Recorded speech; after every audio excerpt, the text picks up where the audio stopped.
നമ്മുടെ രാജ്യത്തിൽ വിപ്ലവകരമായ പല മാറ്റങ്ങളും കൊണ്ടുവന്നൊരു നിയമമാണ് വിവരാവകാശ നിയമം.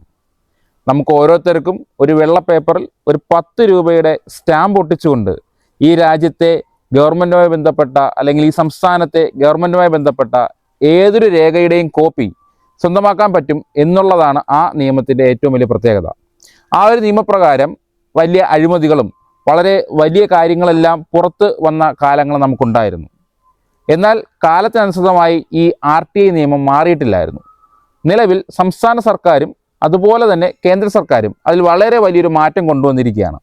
ഈ വെള്ള പേപ്പർ, അതുപോലെ 10 രൂപയുടെ സ്റ്റാമ്പ്, ഇതൊന്നും വാങ്ങിക്കുവാനോ അല്ലെങ്കിൽ ഇത് എഴുതുവാനോ അറിഞ്ഞുകൂടാത്ത ഒത്തിരി പേരുണ്ട്. അപ്പോൾ അവരെ സഹായിക്കാൻ വേണ്ടി ഈ സിസ്റ്റം മുഴുവനായിട്ട് ഓൺലൈനായി മാറ്റിയിരിക്കുകയാണ്. അതായത് സെൻട്രൽ ഗവൺമെൻറ്റിനും സ്റ്റേറ്റ് ഗവൺമെൻറ്റിനും പ്രത്യേകം RTIയുടെ വെബ്സൈറ്റ് നിലവിൽ വന്നിരിക്കുകയാണ്. എങ്ങനെയാണ് ഓൺലൈനായി ഒരു RTI ഫയൽ ചെയ്യുക എന്നുള്ള ഞാൻ നിങ്ങൾക്ക് പറഞ്ഞുതരാം. ലോ പോയിൻ്റ് ഏറ്റവും പുതിയ എപ്പിസോഡിലേക്ക് ഏവർക്കും സ്വാഗതം. ഞാൻ നിങ്ങളുടെ advocate Akash Thattathumala.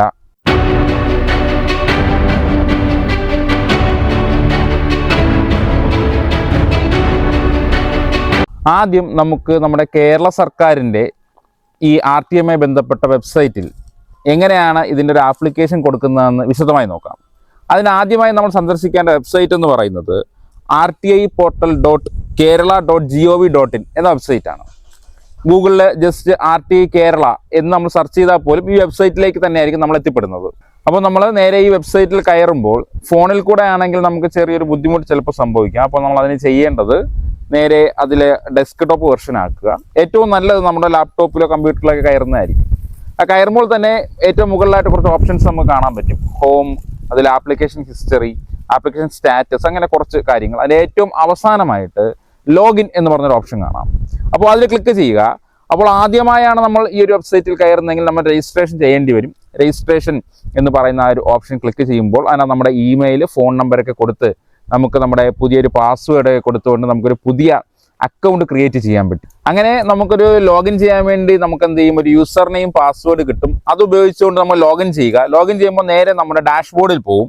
ഡാഷ്ബോർഡിൽ new RTI, payment pending, അതുപോലെ application return for additional payment എന്നൊക്കെ പറഞ്ഞിട്ട് കുറച്ച് ഓപ്ഷൻസ് കാണാം. അതിൽ ആദ്യമായൊരു ആപ്ലിക്കേഷൻ കൊടുക്കുന്ന ആൾ തീർച്ചയായിട്ടും ക്ലിക്ക് ചെയ്യേണ്ടത് ഈ ന്യൂ RTI എന്ന് പറയുന്ന ഓപ്ഷനിലാണ്. ഇതിൽ ന്യൂ RTI ക്ലിക്ക് ചെയ്യുമ്പോൾ നമ്മൾ ഫില്ല് ചെയ്ത് കൊടുക്കേണ്ട കുറേ കോളം കാണാൻ പറ്റില്ല. ഏറ്റവും ഇമ്പോർട്ടൻ്റ് ആയിട്ടുള്ള ഒരു കാര്യമാണ് സെലക്ട് ഡിപ്പാർട്ട്മെൻറ്റ്. അതായത് നമുക്ക് ഏത് ഡിപ്പാർട്ട്മെൻറ്റിൻ്റെ ഏത് രേഖയാണ് എടുക്കാനുള്ളതെന്നൊരു നിശ്ചയം കാണുമല്ലോ. അതായത് ഇപ്പോൾ ഒരു പഞ്ചായത്തിൻ്റെ ആണെങ്കിൽ പഞ്ചായത്ത് എന്ന് പറയുന്ന ലോക്കൽ സെൽഫ് ഗവൺമെൻറ് എന്ന് പറയുന്ന ഓപ്ഷൻ നമ്മൾ അതിനകത്ത് ക്ലിക്ക് ചെയ്യണം. അതിൽ ക്ലിക്ക് ചെയ്യുമ്പോൾ താഴേക്ക് ഏതാണ് സെലക്ട് ചെയ്യേണ്ടത് അതിൻ്റെ എല്ലാ ഓപ്ഷൻസ് വരും. അതെല്ലാം പ്രോപ്പറായിട്ട് എന്ത് ചെയ്യുക, സെലക്ട് ചെയ്ത് കൊടുക്കുക. അതിനുശേഷം തൊട്ട് താഴെ ഈ ആപ്ലിക്കൻറ്റിൻ്റെ ഡീറ്റെയിൽസ് കൊടുക്കാനുള്ള കോളം വരും. അതിനകത്ത് email ID, phone number, applicant name, gender, ആപ്ലിക്കൻറ്റിൻ്റെ പെർമനൻ്റ് ആയിട്ടുള്ള അഡ്രസ്സ് എന്നിവ ടൈപ്പ് ചെയ്ത് കൊടുക്കുക. അപ്പോൾ പിൻകോഡും കൊടുത്ത് നമ്മുടെ സ്റ്റേറ്റ് ഏതാണ് എന്ന് സെലക്ട് ചെയ്ത് കൊടുത്ത് തൊട്ട് താഴെ നമ്മൾ ഇന്ത്യൻ സിറ്റിസൺ ആണോ അല്ലയോ എന്നൊരു ചോദ്യമുണ്ട്. അപ്പോൾ ഇതിൻ്റെ പ്രത്യേകത ഇന്ത്യൻ സിറ്റിസണിന് മാത്രമേ RTI കൊടുക്കാൻ കഴിയും. അപ്പോൾ അതിനകത്ത് യെസ് കൊടുക്കുക. തൊട്ട് താഴെ വന്നിട്ട് നമ്മൾ BPL പെടുന്നതാണോ അല്ലയോ എന്നൊരു ക്വസ്റ്റ്യനും കൂടെ ഉണ്ട്. അത് എന്ന് പറയുന്നത് നമുക്ക് BPL ഉള്ള ഒരാളാണ്, അത് ബിലോ പോവർട്ടി ലൈനിന് താഴെയുള്ള റേഷൻ കാർഡുള്ള ഒരാളാണെങ്കിൽ നമുക്കിതിൻ്റെ ഫീസ് അടയ്ക്കേണ്ടി വരില്ല. അപ്പോൾ അങ്ങനെ BPL ഉള്ളതാണോ അല്ലയോ എന്ന് കൊടുത്ത് തൊട്ട് താഴെ ഇനിയാണ് ഏറ്റവും ഇമ്പോർട്ടൻ്റ് ആയിട്ടുള്ളൊരു സെക്ഷൻ വരുന്നത്, ടെക്സ്റ്റ് ഫോർ ദിസ് ആപ്ലിക്കേഷൻ. അതായത് നമുക്ക് അവിടെ ടെക്സ്റ്റ് ഫോർമാറ്റിൽ നമുക്ക് എന്തൊക്കെ രേഖകളാണ് വേണ്ടതെന്ന് നമുക്ക് എന്ത് ചെയ്യാം, ടൈപ്പ് ചെയ്ത് കൊടുക്കാം. പക്ഷേ അതിന് ലിമിറ്റേഷൻ ഉണ്ട്. നമുക്ക് അതിൽ കൊള്ളുന്നതിനെക്കാട്ടി കൂടുതൽ കാര്യങ്ങൾ ചോദിക്കാനുണ്ടെങ്കിൽ തൊട്ട് താഴെ തന്നെ ചൂസ് ഫയൽ എന്ന് പറഞ്ഞ ഓപ്ഷൻ കാണാം. 1 MBയിൽ കുറയാതെയുള്ള PDF ഫയൽ നമുക്ക് നേരത്തെ തയ്യാറാക്കി വെച്ചത് സ്കാൻ ചെയ്ത് ഇതിനകത്ത് അപ്ലോഡ് ചെയ്യാനുള്ള ഓപ്ഷൻ കൂടെ ഇപ്പോൾ സർക്കാർ തരുന്നുണ്ട്. അത് കഴിഞ്ഞ് സബ്മിറ്റ് എന്ന് പറഞ്ഞൊരു ഓപ്ഷൻ ഉണ്ട്. സബ്മിറ്റ് കൊടുക്കുമ്പോൾ നമ്മൾ നേരെ പേയ്മെൻറ്റ് ഗേറ്റ്വേയിലായിരിക്കും പോകുന്നത്. 10 രൂപയാണ് നമുക്ക് ഈ ആപ്ലിക്കേഷൻ സമയത്ത് അടയ്ക്കാനുള്ളത്. അങ്ങനെ ആ 10 രൂപയും അടച്ച് ഏറ്റവും അവസാനത്തെ സബ്മിറ്റും കൂടെ കഴിയുമ്പോൾ നമ്മൾ RTIക്കുള്ള സബ്മിഷൻ ഇവിടെ കംപ്ലീറ്റ് ആവും. അപ്പോൾ നമ്മളിങ്ങനെ നമ്മുടെ ആപ്ലിക്കേഷൻ സബ്മിറ്റ് ചെയ്ത് കഴിഞ്ഞാൽ എങ്ങനെയാണ് റിപ്ലൈ കിട്ടുക എന്നൊരു കാര്യം നമ്മൾ അറിഞ്ഞു വെച്ചിരിക്കണം. മുൻപൊക്കെ ഫിസിക്കലായിട്ട് ഈ ആപ്ലിക്കേഷൻ കൊടുക്കുമ്പോൾ ഫിസിക്കലായിട്ട് തന്നെ കോപ്പി എടുക്കുന്നതിനെ പറ്റി ആ ഡിപ്പാർട്ട്മെൻറ്റ് നമ്മളെ കോൺടാക്ട് ചെയ്യും, അല്ലെങ്കിൽ നമുക്ക് ടെക്സ്റ്റ് മെസ്സേജ് ഒക്കെ വരും. നിലവിൽ ഈ വെബ്സൈറ്റിൽ തന്നെ അതിൻ്റെ സൗകര്യവുമുണ്ട്.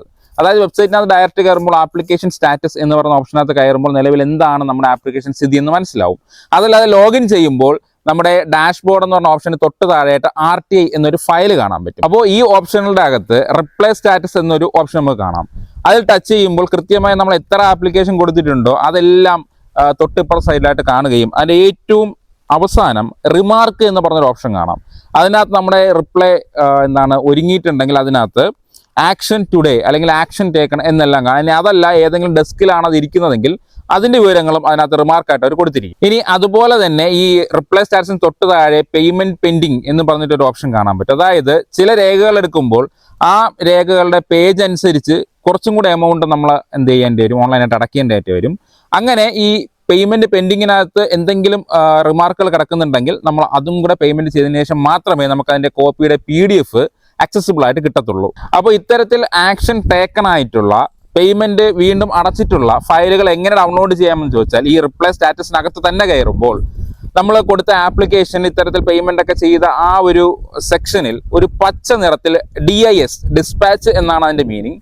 ആ DIS ബാർ ഒരു നമ്പറും കൂടെ കൊടുത്തിരിക്കും. അതിൽ ക്ലിക്ക് ചെയ്യുമ്പോൾ PDF രൂപത്തിൽ നമ്മൾ ഏത് ഫയലാണോ ചോദിച്ചത് അതിന്റെ പൂർണ്ണമായിട്ടുള്ള രൂപം നമുക്ക് ഡൗൺലോഡ് ചെയ്തെടുക്കാൻ പറ്റുന്നതാണ്.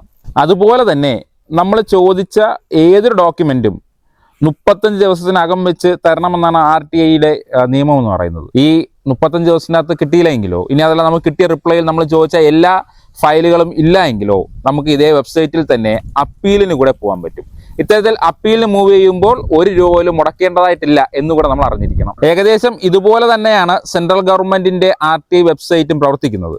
അതിനും RTI സെൻട്രൽ ഗവൺമെന്റിന് നമ്മൾ ടൈപ്പ് ചെയ്തെടുത്താൽ ഗൂഗിളിൽ ആദ്യം കാണുന്ന വെബ്സൈറ്റ് തന്നെ നമ്മൾ കയറുക. ഈ വെബ്സൈറ്റിൽ കയറിയ ഉടൻ തന്നെ നമ്മൾ നേരത്തെ സംസ്ഥാന ഗവൺമെന്റ് വെബ്സൈറ്റിൽ ചെയ്യും പോലെ തന്നെയാണ് ഇതിലും കാര്യങ്ങൾ ചെയ്യുന്നത്. അതിൽ സബ്മിറ്റ് റിക്വസ്റ്റ് എന്ന് പറഞ്ഞ ഓപ്ഷൻ കാണും. അതിൽ ക്ലിക്ക് ചെയ്യുക. നമ്മൾ നേരത്തെ രജിസ്റ്റർ ചെയ്തിട്ടുണ്ട് യൂസർ നെയിം പാസ്വേഡ് കൊടുത്ത് നമുക്ക് ലോഗിൻ ചെയ്യാൻ പറ്റും. ഇനി അങ്ങനെ കയറിയതിന് ശേഷം ഏത് ഡിപ്പാർട്ട്മെന്റിലാണ് ഏത് മിനിസ്ട്രിയിലാണ് നമ്മുടെ രേഖകൾ ചോദിക്കേണ്ടതെന്നുള്ള സെലക്ട് ചെയ്ത് കൊടുക്കുക. അത് കഴിഞ്ഞ് തൊട്ട് താഴെ നമ്മുടെ ഡീറ്റെയിൽസ് എല്ലാം ടൈപ്പ് ചെയ്ത് കൊടുത്തതിന് ശേഷം തൊട്ട് താഴെയായിട്ട് തന്നെ നേരത്തെ പറഞ്ഞതുപോലെ ഏത് രേഖകളാണ് നമുക്ക് വേണ്ടതെന്നുള്ള ആ ഒരു ആപ്ലിക്കേഷൻ നമുക്ക് കൊടുക്കാൻ പറ്റും. തൊട്ട് താഴെ തന്നെ എന്ത് ചെയ്യാം, ഈ ആപ്ലിക്കേഷൻ PDF രൂപത്തിൽ അപ്ലോഡ് ചെയ്യാനുള്ള ഓപ്ഷനും ഉണ്ട്. അതും കഴിഞ്ഞ് ₹10 അടയ്ക്കുമ്പോൾ സെൻട്രൽ ഗവൺമെന്റിന്റെ വെബ്സൈറ്റ് വഴിയും നമുക്ക് ഇത്തരത്തിൽ രേഖകളുടെ കോപ്പി കിട്ടുന്നതാണ്. ഈ വിവരാവകാശ നിയമം നിലവിൽ വന്നത് മുതൽ വിപ്ലവകരമായ പല മാറ്റങ്ങളും നമ്മുടെ രാജ്യത്തും സംസ്ഥാനത്തും ഉണ്ടായിട്ടുണ്ട്. അപ്പോൾ ഈ ഒരു സംവിധാനം ഓൺലൈനായിട്ട് കൂടെ കിട്ടുമ്പോൾ അതിലും വലിയ മാറ്റങ്ങളും അതിലും വലിയ കാര്യങ്ങളുമാണ് ചെയ്യാൻ പറ്റുന്നത് എന്നുള്ള ഒരു സത്യാവസ്ഥ നമ്മൾ മനസ്സിലാക്കണം. അപ്പോൾ ഇത്തരത്തിൽ നമ്മളെ സംബന്ധിക്കുന്ന നമ്മുടെ ഗവൺമെന്റിനെ സംബന്ധിക്കുന്ന രേഖകൾ ഓൺലൈനായി തന്നെ PDF ആയി തന്നെ ഡൗൺലോഡ് ചെയ്യാൻ പറ്റും എന്നുള്ളത് വളരെ വലിയൊരു കാര്യമാണ്. അപ്പോൾ ആദ്യമായാണ് നിങ്ങൾക്ക് ഈ വിവരം കിട്ടുന്നതെങ്കിൽ എൻ്റെ ചാനൽ സബ്സ്ക്രൈബ് ചെയ്യുക, കമൻറ്റ് ചെയ്യുക, ലൈക്ക് ചെയ്യുക, നിങ്ങളുടെ സുഹൃത്തുക്കളിലേക്ക് എത്തിച്ചു നൽകുക.